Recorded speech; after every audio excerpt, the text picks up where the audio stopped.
नमस्कार, मैं जनमक्ता शिवम गौतम। और जिस तरीके से चीन के साथ भारत का विवाद चल रहा है, तनाव चल रहा है, उसके बाद आज टॉप लेवल की मीटिंग हुई पीएमओ के अंदर, जिसमें रक्षा मंत्री राजनाथ सिंह और उनके अलावा सीडीएस जनरल बिपिन रावत और तीनों सेनाओं के प्रमुख ने हिस्सा लिया। और ये बातचीत करीब 1 घंटे से ज़्यादा तक चली। और इसकी वजह यह है कि जिस तरीके से चीन का जो सरकारी अखबार है ग्लोबल टाइम्स, उसमें खुलेआम चीन ने धमकी देने की कोशिश की। गलवान का जो पूरा का पूरा घाटी का इलाका है उस पर अपना दावा ठोंकने की जरूरत की और ये कहने की कोशिश की कि भारत ये ना समझे कि चीन अब 1962 का चीन है और कोरोना की महामारी में कमज़ोर हो गया है। हमारी ताकत पहले से ज़्यादा बढ़ चुकी है और हमारी जीडीपी भारत से 5 गुना ज़्यादा है। ऐसा कह के चीन भारत को डराने की कोशिश कर रहा था। साथ ही ग्लोबल टाइम्स में ये और लिख दिया गया कि अमेरिका की सह पर भारत बहकने की कोशिश न करे, अमेरिका कुछ नहीं कर पाएगा और भारत भी हमारा अमेरिका के सहयोग से कुछ नहीं करता है। और ऐसा लगता है कि इसी को आधार बनाकर आज कांग्रेस पार्टी के पूर्व अध्यक्ष और अधेड़ युवा नेता राहुल गांधी ने भी इसी तरफ इशारा करने की कोशिश की थी। लेकिन राहुल गांधी को पता नहीं है ये नया भारत है, नए भारत की सेना है और नए भारत की सेना ने सीडीएस का पद भी इसीलिए सृजित किया था क्योंकि अगर ज़रूरत पड़ेगी तो तीनों सेनाएं मिलकर इस किसी भी तरीके के बाहरी दुश्मन को उसकी भाषा में ऐसा जवाब देंगे कि वो दोबारा पलटकर वापस नहीं आएगा।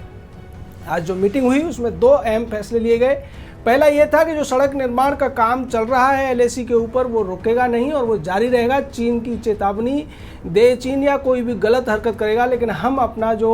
आधारभूत ढांचा है उसको मजबूत करने में लगे रहेंगे। और दूसरा फैसला ये लिया गया कि जितने सैनिकों की तैनाती चीन ने एलएसी के उस पार कर रखी है, भारतीय सेना उससे 1 सैनिक भी कम अपना तैनात नहीं करेगी। और इसको लेकर जो सेना की 2 ब्रिगेड हैं, ब्रिगेड नंबर 81 और ब्रिगेड नंबर 114, इन दोनों को जिम्मेदारी दी गई है कि वो गलवान क्षेत्र में चीन की हर नापाक हरकत का जवाब उसी की भाषा में दें।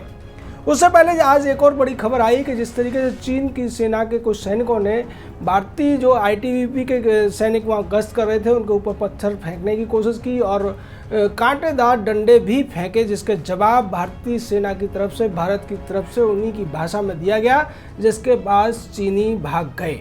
सीधे तौर पर ये वो लोग हैं जो भारतीय सेना को ठीक ढंग से समझ नहीं पा रहे हैं और वो ये कह के गलवान घाटी उनकी है। वो ये सोचते हैं कि भारत 1962 के दौर में जी रहा है, जहाँ पर एक प्रधानमंत्री हुआ करता था जिसने बहुत बड़ा क्षेत्र अक्साई चिन के रूप में छीन लिए जाने के बावजूद संसद में एक बयान दे दिया था कि वहाँ पर कुछ पैदा नहीं होता था, इसलिए हमें उसकी चिंता करने की ज़रूरत नहीं है।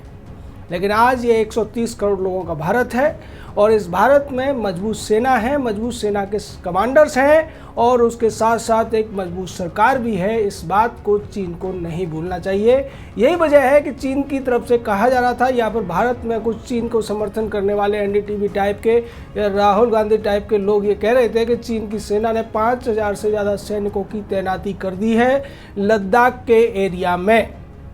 और जैसा मैंने आपको बताया 2 ब्रिगेड तैनात की है भारतीय सेना ने। इसका मतलब सीधे तौर पर होता है कि भारत ने भी 6000 के लगभग सैनिकों को भारत की सीमाओं की रक्षा के लिए उतार दिया है। और ये भारतीय सेना के जो जवान हैं वो अपनी जान दे सकते हैं लेकिन अपनी 1 इंच ज़मीन किसी को हथियाने नहीं देंगे। इसका विश्वास आपको करना पड़ेगा। और पुराने जो इतिहास बताता है कि भारत का एक जवान पूरी ब्रिगेड पर हावी रहा है और उससे लड़ने में पूरी तरह से सक्षम है। उसके साथ साथ जिस तरीके से तीनों सेनाओं के कमांडर्स को बुलाया गया उसमें एक दूसरे के साथ तालमेल बिठाने के लिए, और जैसा कि एक पद सृजित किया गया था chief of the defence staff, अब आगे की कार्रवाई सेना के हवाले है। रक्षा मंत्री ने जो जरूरी था वो सारे निर्देश उनको दे दिए हैं और आने वाले हफ्ते में सेना के तमाम बड़े कमांडर्स की भी 2 कॉन्फ्रेंस होने वाली हैं 2 हिस्सों में। तो सीधे तौर पर वहाँ भी इन बातों की चर्चा होगी और आगे की रणनीति पर चर्चा होगी। जैसा कि राहुल गांधी जैसे अधेड़ युवा कह रहे थे कि इसको लेकर मैं प्रधानमंत्री से सवाल पूछना चाहता हूँ, जनता जानना चाहती है, जनता जो जानना चाहती है उतना सरकार बता रही है, लेकिन आगे की कार्रवाई कैसे, कब और कहाँ होगी ये भारतीय सेना का एक विशेषाधिकार है और उसकी जिम्मेदारी अब उसको दे दी गई है। सीधे तौर पर CDS का जो पद सृजित किया गया था उसके पीछे मंशा यही थी कि कई ऐसे इलाके होते हैं जहां सेना अपनी तरीके से नहीं पहुंच पाती, और आज उसका उदाहरण भी देखने को मिला कि जब इन्फेंट्री के सैनिकों को उनके साजो सामान को वहां पहुंचाना था तो इसमें सीधे तौर पर एयरफोर्स ने पूरी भागीदारी की। सीधे तौर पर इसका मतलब ये है कि अगर मोर्चा इन्फेंट्री का भी है या फिर एयर का मोर्चा है, तब भी उसमें तीनों सेनाएं मिलकर काम करेंगी और एक दूसरे को सहयोग करेंगी, जिससे कि दुश्मन कोई भी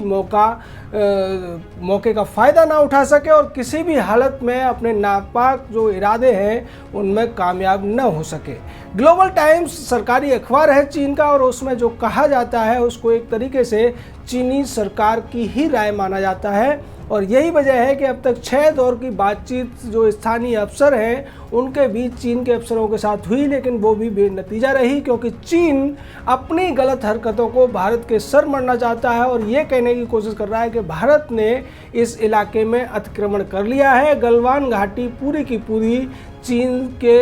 अधिकार क्षेत्र है और इसीलिए वो वहाँ पर टेंट लगा रहा है, जबकि भारत ने वहाँ पर पक्के निर्माण कर दिए हैं।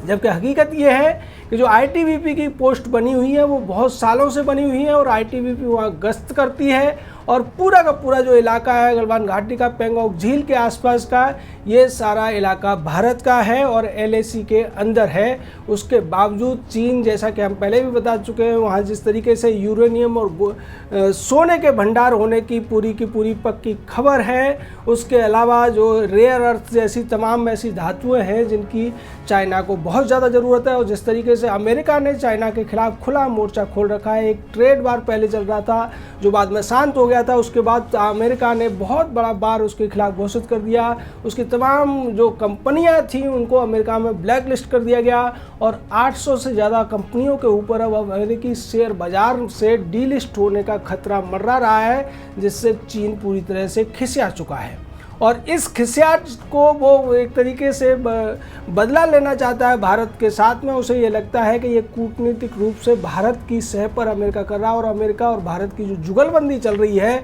अगर ये आगे बढ़ती गई तो निश्चित तौर पर चीन को बड़ा नुकसान हो सकता है। और चीन को ये भी आशंका है कि जिस तरीके से ताइवान खुलकर अब चीन के दबाव से बाहर आ गया है, और उसके अलावा हांगकांग में जो कुछ हो रहा है वो सब देखकर कहीं चीन के अन्य जो प्रांत हैं, जिसमें कहा तो ये जा रहा है कि 10 से 15 टुकड़ों में चीन बढ़ सकता है अगर थोड़ा भी इस तरीके की जो चिंगारी है वो चीन के मेनलैंड में पहुंचती है, तो उसी डर से चीन ये चाहता है कि अपने नागरिकों का ध्यान भटकाया जाए, भारत के साथ युद्ध जैसी स्थिति पैदा कर दी जाए। और जैसा कि मैंने बताया आपको कि ग्लोबल टाइम्स में डोकलाम विवाद का भी जिक्र किया गया है, और ये कहने की कोशिश की गई है कि डोकलाम का विवाद तो 73 दिन चला था, लेकिन ये मामला हम इस बार इतनी आसानी से नहीं छोड़ने वाले हैं। यानी सीधे तौर पर चीन धमकी देने की कोशिश कर रहा है। पहले उसने दूसरे तरीके अपनाए थे, पाकिस्तान को सह दी थी, पाकिस्तान के द्वारा जो CPC बनाया था, और उसके बाद उसने नेपाल के द्वारा इसी तरीके की हरकत करने की कोशिश की। लेकिन जब उसे लगा कि इससे कुछ होने वाला नहीं है तो सीधे तौर पर चीन अब सीमा विवाद में कूद पड़ा, और उसने अपने सैनिकों की जो तादाद है वो गलवान घाटी इलाके में बहुत ज़्यादा बढ़ा दी। पेंगोंग त्सो जो झील है उसके ऊपर भी उसने तमाम छोटी नौकाओं के द्वारा गश्त करने के बहाने से अपने सैनिकों की मौजूदगी भी दिखा दी। सैटेलाइट के तमाम चित्रों से भी ये स्पष्ट हो चुका है कि चीन इस विशिष्ट इलाके में बहुत ज़्यादा तादाद में सैनिक उतार रहा था, जिनकी संख्या बढ़कर अब 5000 के लगभग बताई गई, और उसी का जवाब देने के लिए भारतीय सेना भी पूरी तरह से तैयार है। ये भारतीय सेना ने पिछले हफ्ते ही दिखा दिया था, जब भारत की सेना के प्रमुख जनरल मनोज मुकुंद नरवाने सीधे पहुंच गए थे उस एरिया में जहां पर चीन ऐसी ज़रूरत करने की कोशिश कर रहा है। तो निश्चित तौर पर जनरल मनोज मुकुंद नरवाने ने एक संदेश दिया था कि भारत की सेना इस पूरे मामले को देख रही है, केवल ITBP और वहाँ जो तैनात बटालियनें हैं उन तक ये बात सीमित नहीं है। भारत का पूरा सरकार और पूरा का पूरा जो मिलिट्री सिस्टम है, मिलिट्री कमांड है, वो इसमें इन्वॉल्व है। और जैसा कि आज की जो टॉप लेवल मीटिंग हुई, ये सेना के सबसे बड़े अफसरों की और रक्षा मंत्री की मीटिंग थी। जिसमें सीधे तौर पर जो मुद्दा था वो चीन की जो नापाक हरकतें हैं वही था, और ये सब भी था कि किस तरीके से उन हरकतों पर भारत के अंदर भी अफवाह फैलाकर लोगों के बीच में डर पैदा करने की कोशिश की जा रही है। उसमें तमाम चैनल शामिल हैं और उसके अलावा कुछ अधेड़ युवा मंदबुद्धि नेता भी शामिल हैं। राहुल गांधी ने जिस तरीके से इस मामले का जिक्र किया उससे स्पष्ट है कि राहुल गांधी और कांग्रेस इस मामले को चीन की तरफ से शायद वकालत करते हुए नज़र आ रहे हैं। लेकिन भारत की सेना और भारत के 130 करोड़ लोग अपनी सेना और सरकार के साथ खड़े हुए हैं और उन्हें विश्वास है कि इस मामले में चीन को इस बार ऐसा जवाब दिया जाएगा कि वो बाद में 1962 का हवाला देना भी भूल जाएगा। निश्चित तौर पर 1962 में जो हुआ था वो इतिहास की बात है। भारतीय सेना तब भी मजबूत थी, उसके इरादे तब भी बुलंद थे, लेकिन सरकार की गलत नीतियों की वजह से, गलत निर्णयों की वजह से हमें कुछ इलाकों में हार का सामना करना पड़ा था। लेकिन आने वाले दिनों में दुनिया देखेगी कि भारत की सेना से जो टकराने की जरूरत करता है, भारत की सेना के खिलाफ जो इस तरीके की हरकतें करता है, उसका अंजाम क्या होता है। जय हिंद, जय भारत।